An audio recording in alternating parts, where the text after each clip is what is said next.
Raising Men from Snakes and Snails and Puppy Dog Tales by David K. Brown. Chapter 1. About snakes and snails and puppy dog tales. Today, there is little debate as to whether or not there are differences between men and women. Rather, the emphasis is now on the nature and the extent of those differences. It has been a long time since anyone seriously tried to argue that men and women reacted or even thought the same. The issue of gender responses and emotional processing, however, should not be confused with the more legally and morally settled issue of the equality of the sexes.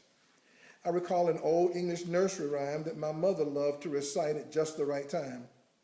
Mama, being an only child, always wanted a big family. Marrying Daddy in 1948, soon thereafter, Mama got her wish. She gave birth 7 times in only 11 years to 5 boys and 2 girls. Most striking was the fact that the boys were front-end loaded, with the girls coming at numbers 4 and 7.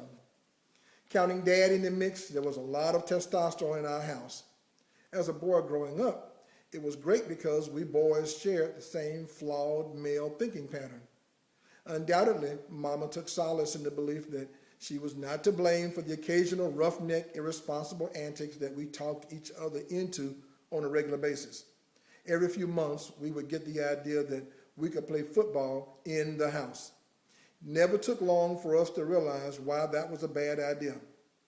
In those days, that kind of conduct warranted stern corporal punishment. Translation, old-fashioned whipping. Sometimes male pattern thinking made the fleeting moments of pleasure worth even the whipping that we knew was coming, like the time the backyard flooded to 3 feet when the creek behind the house rose above its banks. First, my older brothers and I ended up romping in the overflow in the yard.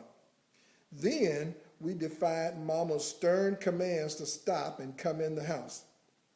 There's an old saying, probably coined by a man, which says, in for a penny, in for a pound. So we decided this kind of fun was worth the pain. Double ouch. Now that I think about it and look back on raising my own children, I think better of that old nursery rhyme that Mama loved so much. Although not the most popular version of the rhyme, this is how I remember it. What are little boys made of? Snakes and snails and puppy dog tails. That's what little boys are made of. What are little girls made of? Sugar and spice and everything nice. That's what little girls are made of. As a boy, I was naturally offended by the notion that boys and girls are made from different stuff and that girls were made from better stuff than boys. Worse, as a city boy, I did not like slimy, creepy, and foreboding things anyway. To tell you the truth, I've always liked sugar and spice, and I can prove it with a tape measure, and absolutely prefer everything nice. In fact, to this day, I do not care for snakes or snails and can do without seeing the wagging tail of most dogs. Whether we're guided by principles of scripture, psychology, or thermodynamics, we can make reasonable inferences about the unseen forces and factors based upon visible manifestations and outcomes. In other words, if the decision-making of boys is really different from girls, then we can conclude that boys and girls are made from different stuff.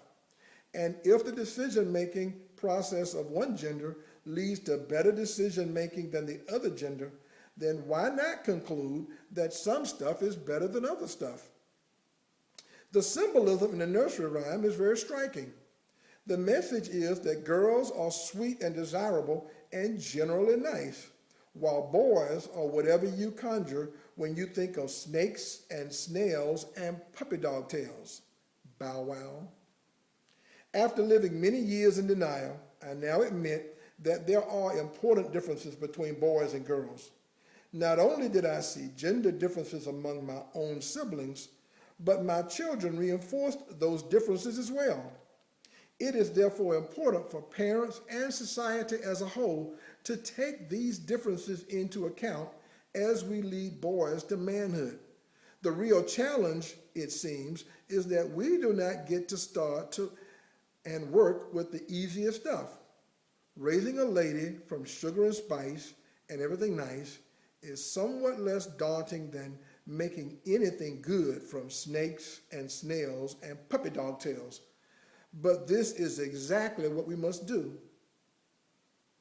Getting people to agree on anything has become harder and harder these days. Don't believe me?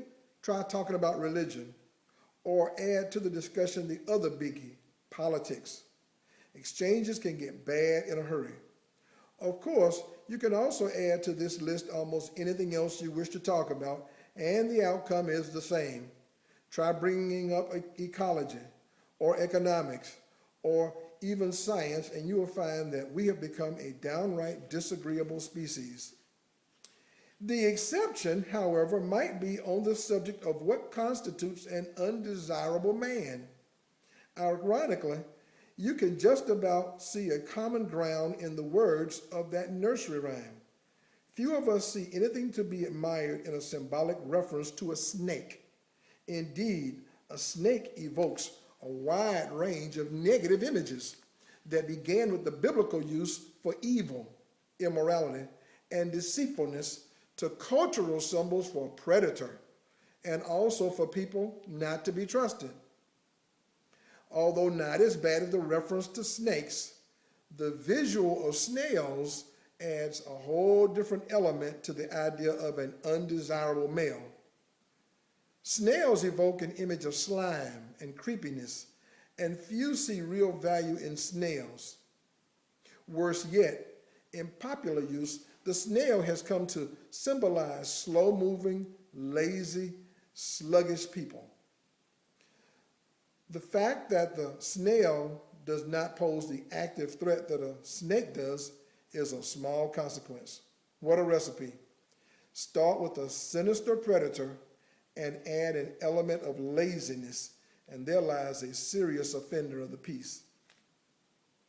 The final portion of the nursery rhyme seems to bring the visual description of little boys to its logical conclusion. Man is part dog.